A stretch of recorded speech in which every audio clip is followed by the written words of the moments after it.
جو ہی فرض کی نماز سے فارغ ہوتے ہیں ضرور یہ دعا پڑھتے ہیں، اللہم اعنی علی ذکرک و شکرک و حسن عبادتک، اللہ میری مدد فرما اللہ تاکہ میں تجھے زیادہ سے زیادہ یاد کروں، ہمیشہ تیرا ذکر کرتا رہوں اور تیری نعمتوں کا شکر ادا کرتا رہوں اور اچھے طریقے سے تیری عبادت کرتا رہوں، اللہ مجھے اس کی مدد فرما اللہ۔ تو معاذ ابن جبل کو اللہ کے رسول صلی اللہ علیہ وسلم نے یہ دعا سکھائی تھی۔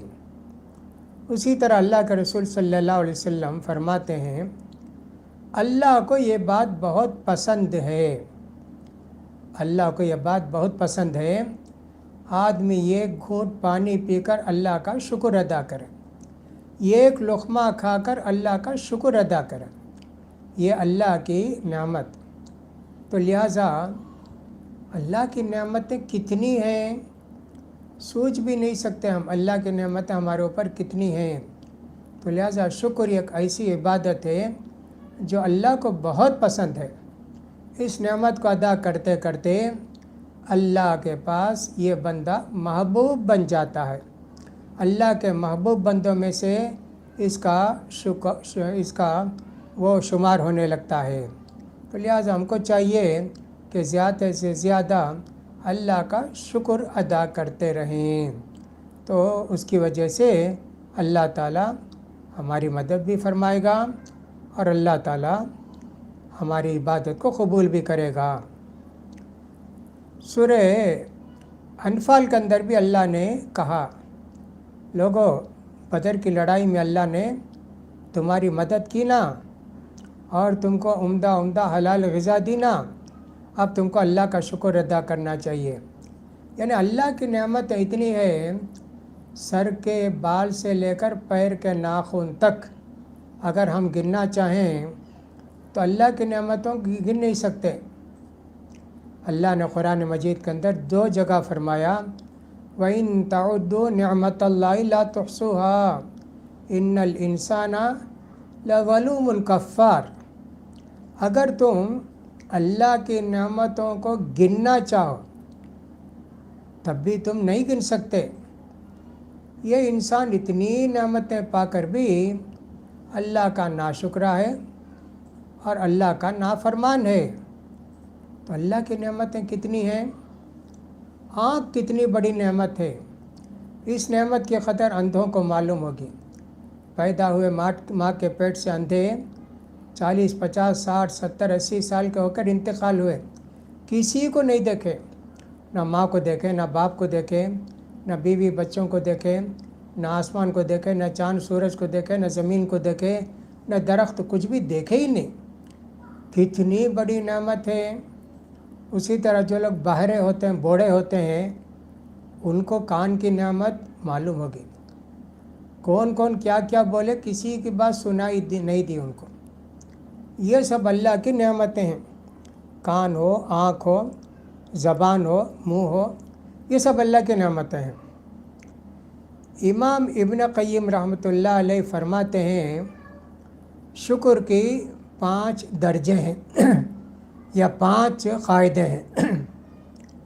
ایک تو یہ کہ صاحب جس پر اللہ کا شکر، اللہ کا احسان ہوتا ہے، وہ سر جھکا دے، اللہ تو نے کتنی نعمتیں دی اللہ مجھے، اللہ کے سامنے اپنا سر جھکا دے اس کی نعمتوں کو پا کر۔ اسی طرح یہ جو مشکور ہے، جس پر شکر ہوا ہے، اس کو اللہ سے بے پناہ محبت ہونی چاہیے۔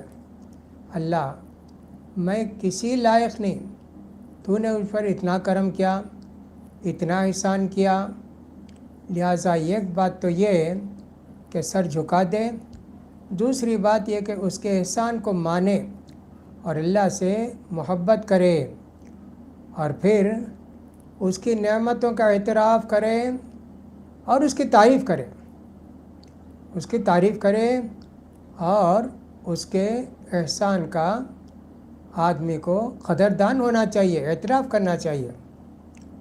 اسی لیے تو رب اوزینی ان اشکر نعمتک التی انعمت علیہ، نیک بندے بھی دعا کرتے سلیمان علیہ السلام بھی دعا کیا، کتنا ہے اعتراف کرتے ہیں نا. اس لیے ہم کو اللہ کی نعمتوں کا اعتراف کرنا چاہیے. اس سے بڑی بات یہ ہے کہ اللہ نے جو نعمت ہم کو دی ہے وہ صرف اللہ کی رضامندی میں خرچ کرنا ہے. دوسرے کام میں خرچ کریں گے تو پھر اللہ ناراض ہو جائے گا. اللہ نے ہم کو آنکھ دی ہے قرآن پڑھنے کے لیے، کعبہ دیکھنے کے لیے، اور سب اس طرح حدیث دیکھنے کے لیے، استاذ کو دیکھنے کے لیے. آنکھ یہاں استعمال کریں. اس آنکھ کو آپ نے غلط چیزوں کے دیکھنے کے لیے استعمال کیا، اجنبی لڑکیوں کو، عورتوں کو دیکھنے کے لیے استعمال کیا، تو اللہ کی یہ نعمت چھین لے گا اللہ تعالیٰ.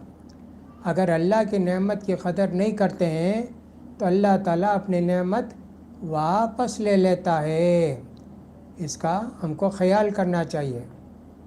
اللہ نے آپ کو دولت دی ہے، نوازا ہے، نعمتیں بے حساب اللہ کے آپ کے اوپر ہیں.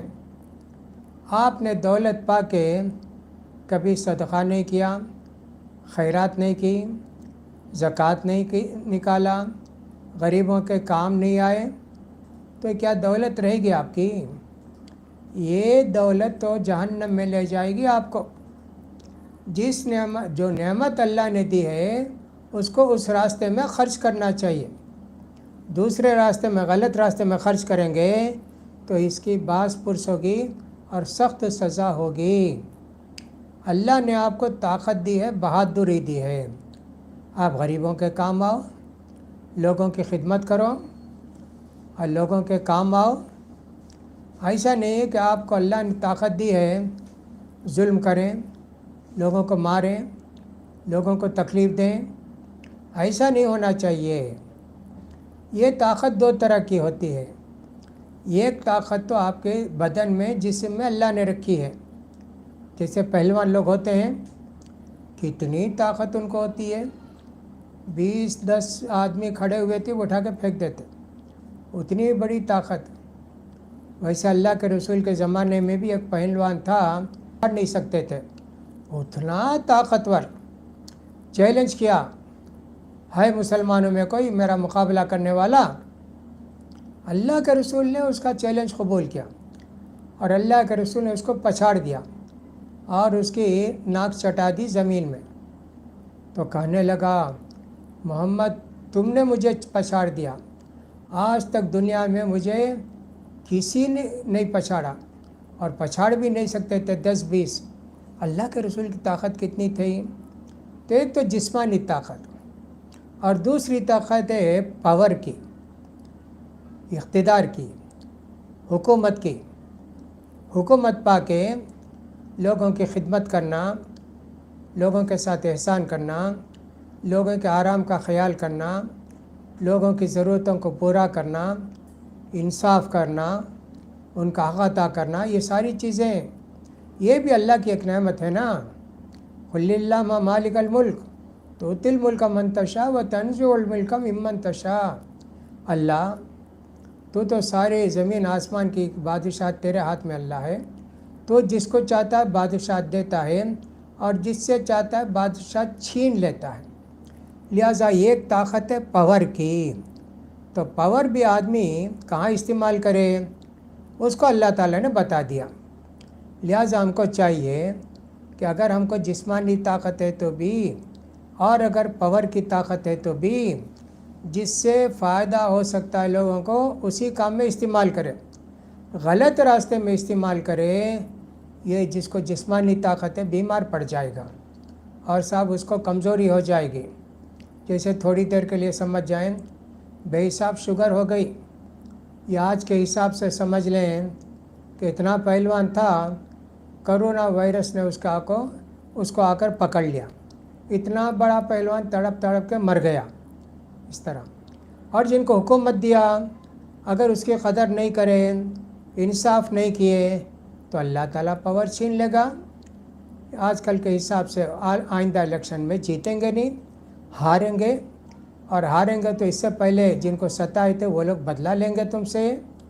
تو اسی لیے امام ابن قیم نے 5ویں بات بہت عمدہ کہی. و اللہ یستعملہا فیما یکرہو، اللہ کی نعمت کو غلط کاموں میں، غلط چیزوں میں استعمال نہ کرے۔ یہ نعمت کا شکر کرنے کا 5واں درجہ ہے، اس لیے آدمی کو چاہیے کہ اللہ کا ہمیشہ شکر ادا کرتا رہے۔ کچھ بھی ملے اللہ کا شکر ہے، اللہ کا شکر ہے، یہ کہتے رہنا چاہیے۔ اسی لیے بعض لوگ ایسے بھی ہوتے ہیں کہ صاحب معمولی چیز، اس کا کیا شکر ادا کرنا ہے، کون سی بڑی چیز ملی کہ ہم اللہ کا شکر ادا کریں۔ جیسے 2 آدمیوں کو متعلق کہا جاتا ہے، ایک آدمی کے دال پانی کچھ بھی کھا کے اللہ کا شکر ادا کرے، دوسرے آدمی نے کہا تم لوگوں نے اللہ کو بگاڑ دیا۔ یہ دال پانی کھا کے اللہ کا شکر ادا کرتے، اسی لیے اللہ تعالیٰ ہم کو مرغی بھی دیتا نہیں، گوشت بھی نہیں دیتا۔ شکر نہیں کرنا اللہ کا، کھلائے گوشت کھلائے تو تب شکر کرنا۔ ایسے بیوقوف لوگ بھی ہوتے ہیں۔ ہم کو تو ایسا ہے کہ ہر چیز کے اندر ہم اللہ کا شکر ادا کریں۔ سواری ملی تو بھی اللہ کا شکر، سبحان الذی سخر لنا ھذا وما کنا لہ مقرنین وانا الی ربنا لمنقلبون۔ کیسا شکر ادا کرتا ہے۔ گھر کے اندر آتا ہے تو کہتا ہے ھذا من فضل ربی، یہ اللہ کا کرم احسان ہے کہ مجھے اللہ نے میں گھر دیا ہے۔ ایسے ہر چیز میں اللہ کا شکر ادا کرتا ہے بندہ مومن، اللہ خوش ہوتا ہے اور بندہ مومن اللہ کا محبوب بن جاتا ہے۔ حدیث میں بھی شکر کی بڑی فضیلت آئی ہے۔ کتنے انبیاء کرام، نوح علیہ السلام اللہ کے شکر گزار بندے تھے، ایوب علیہ السلام صبر کرنے والے شکر گزار بندے تھے، سارے انبیاء کرام اللہ کے شکر گزار بندے تھے، ہمیشہ اللہ کا شکر ادا کرتے تھے۔ ہم کو بھی چاہیے ہر نعمت میں اللہ کا شکر ادا کریں تاکہ اللہ ہم سے راضی ہو، دنیا آخرت کی کامیابی سے ہم کو نوازے۔ اللہ تعالی ہم سب کو اس کی توفیق نصیب فرمائے۔ رمضان کے باقی ماندہ دنوں کو بھی اللہ تعالی خیر و خوبی کے ساتھ گزارے، پریشانی کے بغیر ہمارے رمضان ختم ہو، اور اللہ کرے کہ صاحب عید ہم لوگ عیدگاہ میں پڑھ سکیں۔ اور وہ بھی ہے کہ صاحب شب قدر اس وقت بعد لاک ڈاؤن کھل گیا تو مسجدوں میں بھی شب قدر گزار سکتے ہیں، اس کا خرید ہے۔ اب سوال جواب کا وقت ہے، اس لیے چند سوال جواب آپ کو بتا رہے ہیں۔ ایک تو ہے کہ میں نے ایک زمین خریدی ہے ترکے کے پیسے سے، جو مجھے 17 سال کی عمر میں ملا تھا۔ اب میں کام کرتا ہوں اور اپنے خاندان کے ساتھ کرائے کے مکان میں رہتا ہوں، کیا اس زمین پر زکوٰۃ ہے؟ آپ کا گھر ہو یا زمین ہو، کار ہو، لاری ہو، یہاں تک کہ ہوائی جہاز بھی ہو، تو اس پر زکوٰۃ نہیں ہے۔ اگر وہ اپنے کمانے کے لیے ہے اور اپنے استعمال کے لیے ہے، گھر بنانے کے لیے ہے، بیچنے کے لیے ہے، تو پھر اس میں زمین میں زکوٰۃ ہے۔ لہٰذا آپ کو چاہیے اس پلاٹ کی آپ زکوٰۃ ادا کریں، اور اگر آپ کا ارادہ ہے گھر وغیرہ بنانے کا تو اس پر زکوٰۃ نہیں ہے۔ کیا ہم بغیر شرٹ کے صرف بنیان میں نماز پڑھ سکتے ہیں؟ پڑھ سکتے، آپ لنگی بنیان پہن کے نماز پڑھ سکتے ہیں، لیکن اللہ کے سامنے کھڑے ہوتے ہیں تو ذرا اچھا ڈریس پہن کے کھڑے تو اچھا ہے۔ گرمی کے دنوں میں عام طور پر ایسا ہوتا ہے کہ لوگ جو ہے شرٹ کے بغیر بنیان پہن کے نماز پڑھ لیتے ہیں، ہو جاتی نماز، اس لیے کہ کیا نماز کی کیا شرط ہے؟ ستر عورت، گھٹنے سے لے کے ناف تک ڈھکا رہنا، اس کو سمجھ لیجئے، ذرا لمبی چڈی ہوتی ہے نا، ویسے سمجھ لیے، اتنے میں نماز ہو جاتی۔ اور دوسری بات، اللہ کے رسول نے فرمایا نماز کے وقت دونوں شولڈر جو ہے بند ہونا چاہیے، لہٰذا آپ بنیان پہن کے نماز پڑھتے ہیں تو دونوں شولڈر بند ہو جاتے ہیں۔ البتہ جو لوگ منڈا کا بنین پہنتے نا، وہ آدھا شولڈر کھلا رہتا، ان کے لیے میں یہ کہوں گا کہ اس پر ایک رومال اوڑھ کے نماز پڑھیں۔ تو شرٹ پہننا ضروری نہیں، ہاں مسجد کو آتے نا تب آپ کے لیے بہتر ہے اچھا لباس پہن کے آئیں۔ یا بنی آدمہ خذوا زینتکم عند کل مسجد، سورہ اعراف کے اندر اللہ نے فرمایا اے لوگو مسجد کو آتے ہو نا اچھا ڈریس پہن کے آؤ، ایسے اللہ نے کہا۔ قرآن رمضان کے مہینے میں نازل ہوا اور تھوڑا تھوڑا وحی کے ذریعے نازل ہوا۔ کیا قرآن صرف رمضان کے مہینے میں نازل ہوا ہے یا رسول کی پوری زندگی میں برائے کرم سمجھائیں؟ قرآن جو ہمارا یہ ہے، لوح محفوظ جو اللہ کا ریکارڈ باکس ہوگا اس کو ایسا سمجھیجئے، اس میں قرآن پورا اس میں تھا۔ جب اللہ کے رسول نبی بننے والے تھے تو اللہ تعالیٰ نے لوح محفوظ سے پورا قرآن اٹھا کے دنیا کے آسمان پر رکھ دیا۔ تو ایک رات میں پورا قرآن لوح محفوظ سے دنیاوی آسمان پر آ گیا۔ پھر دنیاوی آسمان سے جبریل علیہ السلام کو جو بھی حکم دیتا اتنی آیتیں لا لا کر اللہ کے رسول کو سناتے تھے، اور یہ اللہ کے رسول صلی اللہ علیہ وسلم کی 23 سال کی زندگی میں قرآن نازل ہوا۔ تو پہلی مرتبہ لوح محفوظ سے دنیاوی آسمان پر لایا گیا نا، اس کے تعلق سے کہا انا انزلناہ فی لیلۃ القدر، ہم نے قرآن مجید کو لیلۃ القدر میں نازل کیا۔ تو اس کا مطلب یہ ہے کہ دنیاوی آسمان پر لا کے رکھ دیا گیا۔ اب وہاں سے اللہ کے رسول کو تھوڑا تھوڑا قرآن بھیجا جاتا تھا، تو اس لیے یہ اس کو سمجھ لیجیے آپ۔ کیا ہم روزے کے دوران مسواک کرتے وقت تھوک نگل سکتے ہیں؟ نہیں، اس کے لیے مسواک کا ایک ٹیسٹ رہتا، اور مسواک کا کچھ بھی رہتا وہ نہیں۔ تھوک نکل گئے بغیر مسواک کے، بلکہ اگر کبھی غلطی سے بلغم بھی چلا گیا تو روزہ نہیں ٹوٹتا، مکروہ نہیں ہوتا۔ لیکن آپ مسواک ٹیسٹ رہتا ہے ایک مسواک کا، خاص کر نیم کی مسواک کریں گے تو پورے منہ میں کڑواہٹ آتی ہے، اس کو نہیں نگل سکتے۔ اس کو نگلیں گے تو دو صورت ہوگی، یا تو یہ ہے کہ صاحب روزہ ٹوٹ جائے گا یا مکروہ ہو جائے گا، دونوں میں سے ایک بات ضرور ہوگی۔ اسی طرح پیسٹ کی بات بھی میں نے کہی تھی نا، پیسٹ کیا مسواک کیا سب ایک ہی ہے، تو لہٰذا نہیں نگلنا چاہیے۔ اگر نگلیں گے تو یا تو روزہ مکروہ ہو جائے گا یا روزہ ٹوٹ جائے گا، یہ بات بھی ہم نے آپ سے کہی تھی۔ کیا ہم وضو کی حالت میں جھاڑو مار سکتے ہیں؟ یہ جاہلوں کا مسئلہ۔ وضو کر لیا تو جھاڑو نہیں پکڑنا، جھاڑنا نہیں، جھاڑو سے یہ فلاں کام نہیں کرنا، یہ سب جاہلوں کا مسئلہ ہے۔ وضو کن چیزوں سے ٹوٹتا اللہ کے رسول نے بتا دیا۔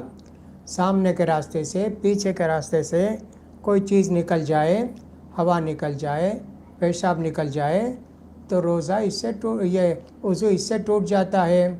اسی طرح جو آدمی لیٹ کر سو جاتا ہے اس کا وضو ٹوٹ جاتا ہے۔ اسی طرح جو آدمی اونٹ کا گوشت کھاتا ہے اس کا وضو ٹوٹ جاتا ہے۔ اسی طرح جو اپنے وہ شرمگاہ کو بغیر کپڑے کے ہاتھ لگاتا ہے اس کا وضو ٹوٹ جاتا ہے۔ جو آدمی خے کرتا ہے، بعض لوگوں نے اس کو بھی کہا، اگرچہ کہ اس حدیث میں اختلاف ہے، خے کرنے سے وضو ٹوٹ جاتا ہے۔ ایسی بہت ساری باتیں اللہ کے رسول نے فرمائی کہ وضو ٹوٹ جاتا ہے۔ جھاڑو مارنے سے تھوڑی وضو ٹوٹے گا، جھاڑو لگانے سے وضو نہیں ٹوٹتا ہے، اس کا خیال کریں۔ آج عصر کی سنت پڑھا، کل کے عصر کی سنت تک اللہ ہماری حفاظت کرے گا۔ کیا یہ حدیث صحیح ہے؟ حدیث میں ایسے آتا ہے جو آدمی کے فجر کی نماز جماعت کے ساتھ پڑھتا ہے اللہ تعالیٰ اس کی حفاظت کرتا ہے شام تک۔ پھر مغرب عشاء کوئی ایک نماز سمجھو جماعت کے ساتھ پڑھتا ہے تو اللہ حفاظت کرتا ہے اس کی صبح تک۔ اس طرح صبح شام جو نمازیں پڑھی جاتی ہیں اس نماز کی وجہ سے اللہ کی حفاظت ہم کو ہو جاتی ہے، اللہ ہماری حفاظت کرتا ہے، اس کا خیال کریں۔ کیا ہم صلاۃ الضحیٰ، صلاۃ التوبہ، صلاۃ الحاجہ وغیرہ روزانہ پڑھ سکتے ہیں؟ صلاۃ الضحیٰ روزانہ پڑھ سکتے، اور اسی طرح یہ جو صلاۃ الاشراق، فجر کے بعد بیٹھ کے دیر تک اللہ کی تسبیح بیان کرتے رہے، سورج نکل کے 10 منٹ کے بعد پڑھے، یہ روز پڑھ سکتے اشراق کی نماز۔ اسی رات چاشت کی نماز بھی روز پڑھ سکتے، لیکن توبے کی نماز جب آپ کوئی غلطی کیے، گناہ کیے تب پڑھتے۔ اسی طرح صلاۃ الحاجہ، آپ کو کسی کوئی ضرورت ہے آپ کی، 2 رکعت پڑھ کے اللہ سے دعا کریں گے، اللہ آپ کی ضرورت پوری کرے گا، تو 2 نمازیں روز پڑھ سکتے، چاشت کی نماز اور اشراق کی نماز، اور 2 نمازیں ریزن اگر وہ سبب ہے تو پڑھ سکتے ہیں، اس کا خیال کرنا چاہیے۔ نماز میں غلطی سے 1 رکعت میں 2 مرتبہ سورہ فاتحہ پڑھ لیے تو سجدہ سہو کرنا لازم ہے کیا؟ نہیں، سورہ فاتحہ 2 مرتبہ پڑھ لیے بھول گئے تو اس کی وجہ سے سجدہ سہو کرنا ضروری نہیں۔ سجدہ سہو کیا؟ کسی واجب کو، سنت کو چھوڑ دیے، سجدہ سہو کرنا۔ زیادہ تر لوگ ایک مثال دیتے، تشہد میں بیٹھنا تھا، بیٹھے نہیں، اٹھ کے کھڑے ہو گئے، تو ایسی صورت میں تشہد کو پورا کرنے کے لیے ہم کو چاہیے کہ صاحب 2 سجدہ کریں۔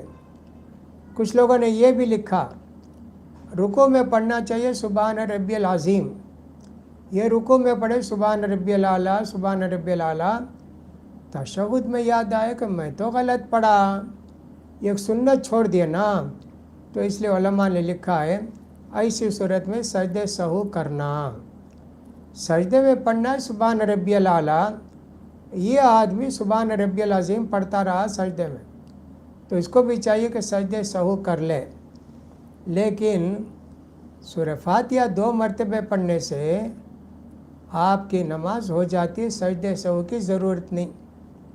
اللہ کے رسول صلی اللہ علیہ وسلم کی نماز تہجد میں کبھی کبھی ایک ہی آیت پڑھتے تہجد کی نماز ختم ہو گئی، ان تعذبهم فإنهم عبادک وإن تغفر لهم فإنک انت العزیز الحکیم، اللہ تو گنہگاروں کو معاف کرتا ہے تو مہربانی ہے، اور اگر تو اللہ ان کو سزا دیتا ہے تو حکمت والا ہے، تو غلبے والا ہے۔ اس آیت کو اللہ کے رسول دہراتے کتنی مرتبہ دہرائے ہوں گے، ایک ہی آیت میں نماز ختم کر دی، 1 رکعت ختم کر دی ہے۔ اس کو رکھتے ہوئے میں نے کہا کہ سورہ فاتحہ اگر 2 مرتبہ کوئی پڑھ لیے تو اس کی نماز ہو جائے گی، سجدہ سہو کرنے کی ضرورت نہیں۔ کیا ہم ناخن کوئی بھی انگلی سے کاٹنا شروع کر سکتے ہیں؟ بات ایسی ہے، حضرت عائشہ رضی اللہ تعالیٰ عنہ کہتی ہیں کان یعجب التیامن فی شأنہ کلہ، اللہ کے رسول صلی اللہ علیہ وسلم سیدھے طرف سے، رائٹ سائڈ سے ہر اچھا کام کرنا پسند کرتے تھے، تو لہٰذا آپ اگر کنگھی کرنا چاہتے ہیں پہلے سیدھے طرف کنگھی کیجئے، پھر اس کے بعد بائیں طرف کنگھی کیجئے۔ اسی طرح آپ ناخن کاٹنا چاہتے ہیں پہلے سیدھے ہاتھ کے ناخن کاٹیے، اس کے بعد الٹے ہاتھ کے، بائیں ہاتھ کے ناخن کاٹیے۔ اسی طرح آپ اگر بغل کے بال نکالنا چاہتے ہیں تو پہلے سیدھے طرف کے بال نکالیے، پھر بائیں طرف کے بال نکالیے۔ اسی طرح آپ جوتا پہننا چاہتے ہیں پہلے سیدھے پاؤں کا جوتا پہنیے، پھر اس کے بعد الٹے پاؤں کا جوتا پہنیے۔ اسی طرح آپ پینٹ پاجامہ پہننا چاہتے ہیں تو پہلے آپ سیدھے پاؤں کو ڈالیے، اس کے بعد الٹے پاؤں کو ڈالیے۔ ایسا ہر اچھے کام کو سیدھی طرف سے شروع کرنا۔ 4 آدمی بیٹھے ہیں، بیچ میں آپ بیٹھے ہیں، 4 آدمی آپ کے لیفٹ میں بیٹھے ہیں، 4 آدمی رائٹ میں۔ آپ چائے لائے تو چائے آپ پی کر لیفٹ سائڈ والوں کو دینا، اس کے بعد لیفٹ سائڈ والوں کو، پہلے رائٹ سائڈ والوں کو دینا، اس کے بعد لیفٹ سائڈ والوں کو دینا۔ ایک مرتبہ اللہ کے رسول صلی اللہ علیہ وسلم کے پاس پینے کی کوئی چیز آئی، یوں سمجھ لیے جیسے آج لوگ رمضان میں حریرہ کہتے ہیں نا، تو اللہ کے رسول صلی اللہ علیہ وسلم کی رائٹ سائڈ میں سیدھے ہاتھ کی طرف پہلے عبداللہ بن عباس چھوٹے بیٹھے ہوئے تھے، اس کے بعد ابو بکر صدیق، اس کے بعد عمر فاروق، بڑے بڑے صحابہ۔ تو اللہ کے رسول صلی اللہ علیہ وسلم عبداللہ بن عباس سے بولے، بیٹے اجازت ہے کیا میں یہ ابو بکر کو دیتا ہوں؟ کہا نہیں نہیں اللہ کے رسول، میں آپ کے رائٹ سائڈ میں بیٹھا ہوں نا، پہلے مجھے دو، میں پی کے ان کو دوں گا، وہ پی کے ان کو دیں گے۔ دیکھیں چھوٹی عمر میں بھی عبداللہ بن عباس رضی اللہ تعالیٰ عنہ کو اللہ نے کتنی عقل کتنی سمجھ دی تھی۔ تو اس طرح آپ کے تعلق سے میں یہ کہہ رہا تھا کہ ناخن کاٹنے کے لیے بھی آپ اگر کاٹیں سیدھے ہاتھ کا، پھر بائیں، پہلے بائیں پیر کے ناخن کاٹیں، پھر اس کے دانے سیدھے پاؤں کے ناخن کاٹیں، پھر اس کے بعد الٹے پاؤں کے ناخن کاٹیں، یہ بہت اچھا ہے۔ ایک طرح سے سنت بھی ہو جائے گی اور ایک طرح سے اللہ کی نعمت کی قدر بھی ہو جائے گی۔ اب اس کے خلاف جتنے کام کرنے ہیں وہ الٹا کرنا، قمیص نکالنا ہے تو پہلے آپ جو ہے لیفٹ سائڈ کی آستین نکالیے، اس کے بعد رائٹ سائڈ کی۔ پینٹ یا پاجامہ پہننا ہے تو وہ تو معلوم سیدھے پاؤں نکالنا ہے تو پہلے لیفٹ اس کے بعد رائٹ۔ جوتا چپل نکالنا ہے تو پہلے الٹے پاؤں کا نکالیے، اس کے بعد سیدھے پاؤں کا نکالیے۔ پہنتے وقت الٹا، پہلے سیدھے پاؤں کا پہننا اور اس کے بعد الٹے پاؤں کا پہننا۔ نکالتے وقت پہلے بائیں الٹے پاؤں کا نکالنا چپل جوتا، اس کے بعد سیدھے پاؤں کا نکالنا۔ اب اس سے آپ کو معلوم ہوا نا، ہر کام ہم سیدھی طرف سے شروع کریں گے تو سنت بھی ادا ہوگی اور اللہ کو یہ کام پسند بھی آئے گا۔ اسی لیے عائشہ رضی اللہ تعالیٰ عنہ کہتی ہیں، کان یعجب التیامن فی کل شیء فی شأنہ کلہ، اللہ کے رسول صلی اللہ علیہ وسلم کو داہنی طرف سے ہر اچھا کام شروع کرنا پسند تھا، ایسے عائشہ رضی اللہ تعالیٰ نے کہا۔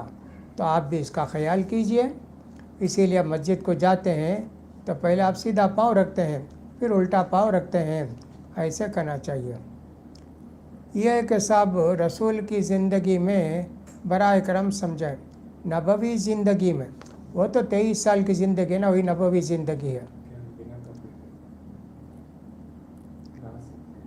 کیا ہم روزے کے دوران مسواک کرتے ہیں؟ کیا ہم وضو کی حالت میں جھاڑو مار سکتے ہیں؟ کچھ نہیں اس میں۔ کیا ہم بار بار انگلیاں توڑ سکتے ہیں؟ نہیں، اس کا ہم خیال کریں۔ کیا ہم بنا کپڑے کے نہا سکتے ہیں؟ نہا سکتے، اگر بغیر کپڑے کے نہانے میں کوئی حرج نہیں ہے، لیکن دماغ ٹھیک رہنا چاہیے، شیطانی کام نہیں کرنا چاہیے۔ نوجوانوں کا اگر اجازت دے دیں تو حمام میں جا کے سب نکال کے مستی کے کام کرتے رہیں گے، شیطان کے کام کرتے رہیں گے۔ اگر کوئی فتنہ نہیں ہے، کوئی شیطانی شرارت نہیں ہے تو بغیر کپڑے کے آپ نہا سکتے۔ اللہ کے رسول بھی نہائے، موسیٰ علیہ السلام بھی نہائے، ایوب علیہ السلام بھی نہائے بغیر کپڑے کے، پیغمبر بھی نہائے ہیں، تو لہٰذا بغیر کپڑے کے نہانا جائز ہے۔ حسن رضی اللہ تعالیٰ اللہ کے رسول صلی اللہ علیہ وسلم کے نواسے، یہ بغیر کپڑے کے نہیں نہاتے تھے، یعنی سمندر میں بھی اگر نہانا پڑے، تھوڑی دیر کے لیے سمجھیں، سمندر میں بھی لوگ نہاتے نا، تو کہتے تھے حسن رضی اللہ تعالیٰ، سمندر میں بھی جانور ہے نا، مچھلی، وہ ہماری شرمگاہ کو دیکھیں گے نا، اس لیے میں کہیں بھی تالاب میں نہ ہوں، سمندر میں نہ ہوں، کپڑے کے ساتھ ہی نہاؤں گا، ایسے ان کی عادت تھی۔ ورنہ تو بغیر کپڑے کے نہانا بالکل آپ کے لیے جائز ہے، اس میں کوئی حرج نہیں ہے۔ اللہ سے دعا کہ اللہ تعالیٰ ہم سب کو دین کی باتیں سمجھنے کی اور ان پر عمل کرنے کی توفیق نصیب فرمائے۔ اللہ تعالیٰ ہماری سب کی پریشانیوں کو دور کرے۔ وآخر دعوانا الحمدللہ رب العالمین۔